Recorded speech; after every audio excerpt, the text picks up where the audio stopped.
Labą dieną visiems, kas skaitote, žiūrite, klausote mylu.lt naujienlaiškio. Labai smagu su jumis susitikti ir šiandieną pakalbėsime apie tokią ganėtinai dažnai sutinkamą temą ir ji yra apie ribas. Ir pirmiausia, pakalbėkime tai, kad kokiųgi mes turime nuostatų, tokių labai gana tvirtų kartais nuostatų apie tai, kas yra ribos. Ir dažnai mes susidurime su tuo, kad vaikams mums sunku nubrėžti ribas, bet dažniausiai tai rodo, kad mes ir apskritai gyvenime nelabai išdrįstame nubrėžti ribas. Gali būti todėl, kad mes nematėme gero pavyzdžio, kaip tos ribos taikiai yra brėžiamos. Galbūt mums riba asocijuojasi su kažkuo labai griežtu, su kažkuo tokiu nemaloniu, su tuo, kad tai yra, labai dažnai tėvai sako, jeigu yra riba, tai turi būti ir bausmė. Taigi, pirmiausia, kas yra tos ribos? Tai ribos tikrai nėra apie bausmes. Ribos yra labiau apie mokymą. Ribos tai yra mokymas, kaip mes galėtumėm parodyti vaikams tiesiog, kaip vyksta šitas gyvenimas.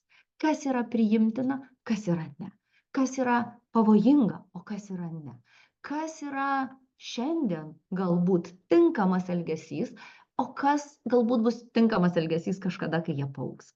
Tai ribos, supraskim, kad kai mes brėžiam ribos pirmiausia yra apie mokymą. Ir dažnai klausia, ar ribos yra tas pats, kas taisyklės. Ne visai. Taisyklės dažniausiai yra tai, kas yra labai aišku ir labai nekintama. Tuo tarpu ribos nebūtinai turi būti tokios kietos ir nekintančios. Gali būti, kad vieną dieną mūsų riba bus kažkokia, o kitą dieną jinai bus truputėlį kitokia. Gali būti, kad mamos riba yra tokia, o tėčio riba yra kitokia. Tarkim, situacija. Išėjome į lauką. Ir lauke yra didelė bala. Vienai mamai gali būti visai okei, kad jų vaikas lips į tą balą, bet kitai mamai tai gali būti jos riba, kad į balą lipti negalima dėl vienokių ar kitokių priežasčių. Ir čia mes turbūt ateiname į dar vieną labai svarbų ribų momentą, kad ribos yra apie mus.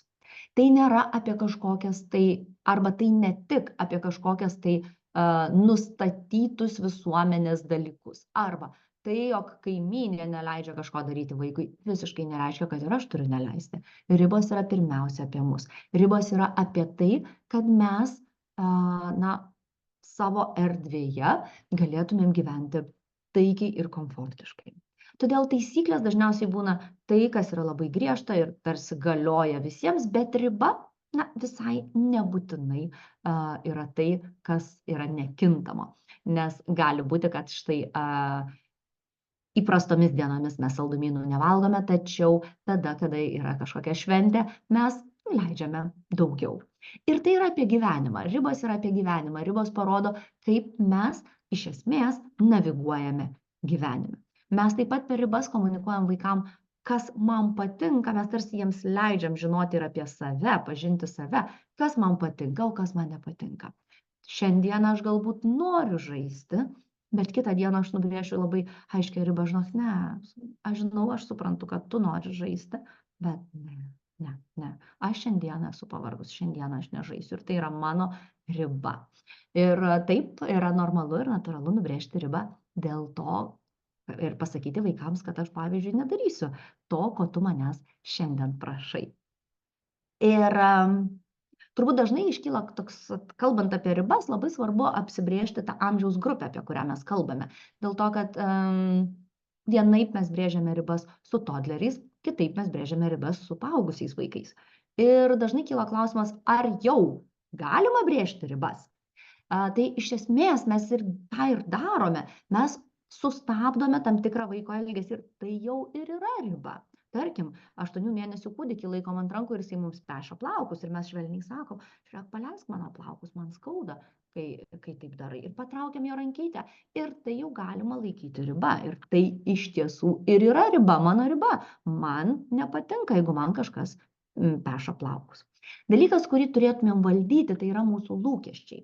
Ir jeigu mes kalbame apie todlerius ir maždaug vaikus iki 3-4 metų, mes tikrai turėtumėm labai nužeminti savo lūkesčius tam, kad jie laikysis mūsų nustatytos ribos. Labai dažnai tėvai sako, kaip man paaiškinti vaikui, kad jisai suprastų.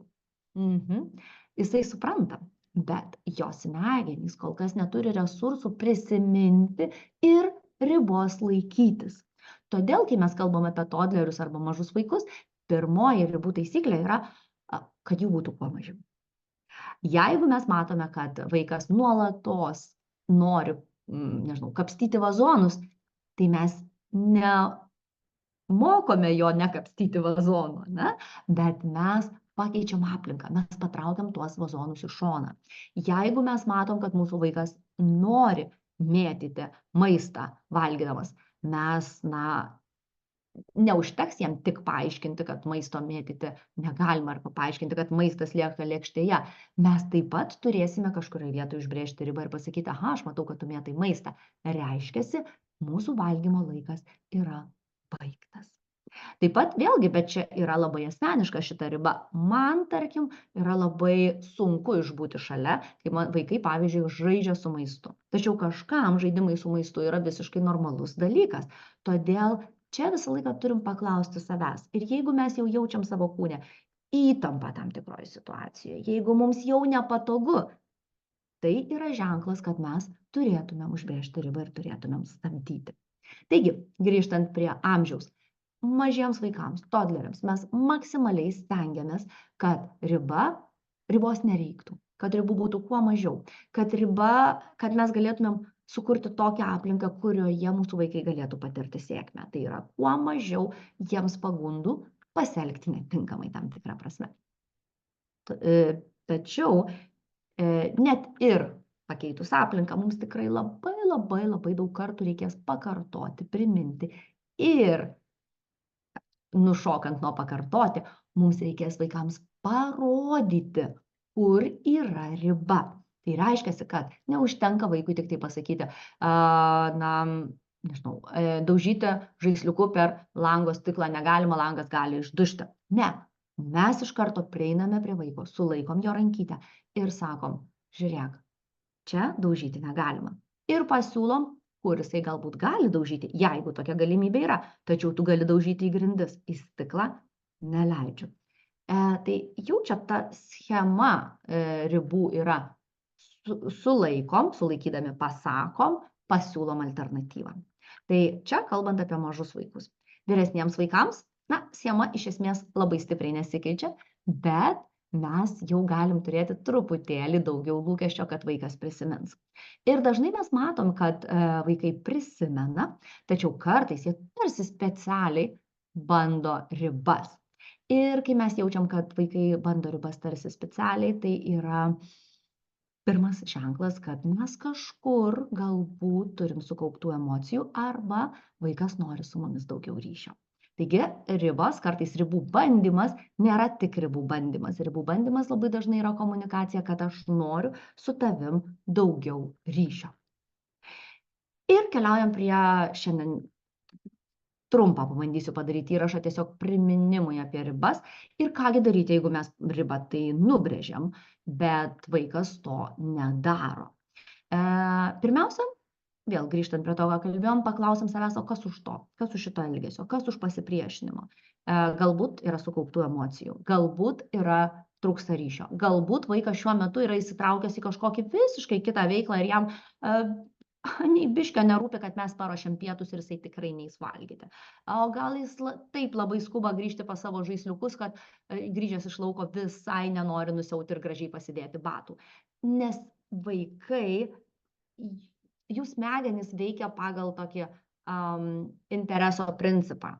Jiems yra labai sunku suplanuoti, dar smegenyse loginė smegenų dalis yra nesubrendusi ir jiems labai sunku suplanuoti, mes kaip suaugę grįžtam.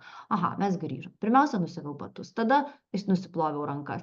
Ir labai, nors ir ten parsinešiau ledų ir labai tų ledų noriu, bet atsisėdau, nusirengiau, įsidėjau galbūt ledus į gražią kažkokią lėkštelę ir tada pradėsiu valgyti. Vaikams tokioj pačioj situacijoj jiems nei batai, nei rankos nerūpi, jiems rūpi ledai. Viskas, vienintelis dalykas. Ir loginė smegenų dalis, kuri yra dar nesubrendusi, jinai nesugeba to atidėti, tarsi padarom šitą, padarom dar kažką ir tik tada padarom dar kažką. Ir aišku, yra situacijos, kada mes turim, kad vaikas kažką padarytų, tarkim, su tuo pačiu rankų nusiplovimu. Grįžome namo ir matom, kad jau su rankų nusiplovimu kažkaip tai nelabai. Ne? Pradžioje, aišku, visą laiką primenam, mes grįžom namo, pirmiausia, nusiplaunam rankas ir keliaujam plautis rankų. Jeigu vaikas nenori plautis rankų ir jisai, pavyzdžiui, nuo mūsų bėga, mes galim tikrai pereiti į vadinamasias žaismingas ribas. Kada mes pereinam į žaidimą, mes sakom, kažkas bėga nuo muilo, o muilas vejasi ir pagauna ir neša į vonę ir ten plauna rankas. Jeigu mums tokia nuotaika ir mums patinka tokie žaidimai, mes visada galime, labai geras būdas, daug greičiau vaikus pasiekiame per žaismingas ribas. Tačiau kartais vaikai tikrai priešinasi ir jie sako, ne, aš nesiplausiu rankų. Ir tada mes užduodam tokį kertinį klausimą. Ar tu dabar nusiplausi rankas pats, ar norėtum, kad aš tau rankas nuplaučiau? Ir dažnai šitoj situacijoje vaikai vis tiek tų rankų nesiplauna ir tada mes prieinam ir sakom, kadangi tu pats neini plautis rankų, žinai, aš tau padėsiu jas nusiplauti. Ir čia priklausomai nuo vaiko amžiaus bet labiau mes gal kalbam šiandien apie mažus vaikus, mes gali būti, kad mes vaiką tiesiog paimsime ir nusinešime į vonę ir nuplausime rankas, nes mums tai yra labai svarbu, kad tos rankos būtų nuplautos. Gali būti, kad kažkurią dieną mes grįšim namo ir galbūt arba kitai mamai nuplautos rankos visai nesvarbu, nes tarkim kita mama tiki, kad bakterijos stiprina imunitetą ir rankų nusiplovimas šitoj situacijai visiškai neturi kažkokios tai ypatingos reikšmės. Taigi, ribos yra labai asmeniškas dalykas. Jeigu mums tai yra svarbu, mes tada už tą ribą ir su tą ribą dirbame, mes tada už ją kovojam tam tikrą prasme. Taigi, mes atsinešam vaiką plauti rankų ir vaikas tikėtina, kad nebus dėl to laimingas. Todėl mes plaunam rankas pakeliui priimdami vaiko emocijas. Ką tai reiškia? Tai reiškia, kad mes plaunam rankytes ir mes sakom, aš girdžiu, kad tau nepatinka šiandieną plautis rankas, aš girdžiu, kad tu nenori ir man, žinok, labai baisu dėl tų bakterijų, kurias tu parsinešei iš lauko ir aš todėl turiu tau nuplauti šitas rankytes, bet aš tave girdžiu. Tai yra labai svarbus elementas, kad kada mes tam tikrą prasme judam su riba, mes priimtumėm pakelių jausmus. Kad tie jausmai neliktų kažkur tai užgniaužti, neišgirsti, kad vaikas jaustų, kad nors man mama plauna tas rankas per prievartą, bet ji girdi mane. Ji girdėjo, kad aš nenoriu jų plautis, bet jinai tai daro dėl to, kad jinai bijo tų bakterijų. Tas pats, pavyzdžiui, galiot gali ir apsirengime, kur mes galim pirmiausia pabandysim pasakyti, tada galbūt pabandysim pažaisti ir jeigu ne, mums vis tiek reikia išeiti ir mes tada sakom, žiūrėk, ar tu nori apsirengti, ar tu nori, kad aš tave aprengčiau. Jeigu tu nori, kad aš tave aprengčiau, aš tą padarysiu. Ir čia žiūrim pagal vaiko reakciją. Žinoma, su apsirengimu čia yra daug daugiau tokių elementų, kur vėlgi labai verta pasižiūrėti, jeigu tai ypač pasikartojantis elgesys. Tarkim, kiekvieną dieną išeiti į darželį yra labai daug problemų su apsirengimu, tuomet reikėtų pagalvoti ir pasižiūrėti, kasgi čia vyksta, kodėl tas apsirengimas yra toks sunkus, gal vaikui trūksta miego ir vaikas tiesiog atsikelia labai blogos nuotaikos, gal vaikas nenori išsiskirti. Ir tada labai padeda žaismingos ribos ir žaismingas apsirengimas. Galbūt vaikui nepatinka eiti į darželį ir viskas su tuo yra tvarkoj. Vaikui gali nepatikti ir tai nereiškia, kad jis neturi eiti. Ir čia mes išklausom jausmus, nes būtent tas tikriausiai dalykas, kuris ir apsunkina tą visą ribų užbrėžimą, tai yra tai, kad užbrėžus ribas mes tikėtina sulauksime daug jausmų iš vaiko. Ir tada mes natūraliai pasimetame, sakom, o tai gal aš padariau kažką blogo, nes jisai taip ar jinai priešinasi, verkia. Tačiau mes turim teisę užbrėžti ribas, o mūsų vaikai turi teisę turėti apie tai nuomonę. Jie turi teisę dėl to turėti jausmų ir tuos jausmus mums išreikšti. Todėl labai dažnai su ribomis mes judam pagal tokią trajektoriją, mes užbrėžiam ribą, mes klausom jausmų. Ir kartais klausant jausmų, ypatingai jeigu tai yra daug emocijų ir vaikas gali bandyti muštis, mes vėl užbrėšim ribą, kad aš palaikysiu tavo rankytes, kad nesimuštum. Ir mes dar kartą sulauksim emocijų ir mes vėl pereisim į emocijų klausimą. Todėl šis apsikeitimas yra labai labai dažnas. Taigi, svarbiausia prisiminti, kad tai, jog man užbrėžus ribas vaikas turi emocijų, yra visiškai natūralu. Ir tai nėra priežastis atsisakyti užbrėžtos ribos, jeigu aš tą ribą tikiu. Taigi, tikiuosi, kad šiandieną buvo naudinga, o jeigu liko klausimų, visada galite parašyti man į mylu.lt arba į Pagarbi tėvystė paskyrą. Taigi, iki kitų pasimatymų.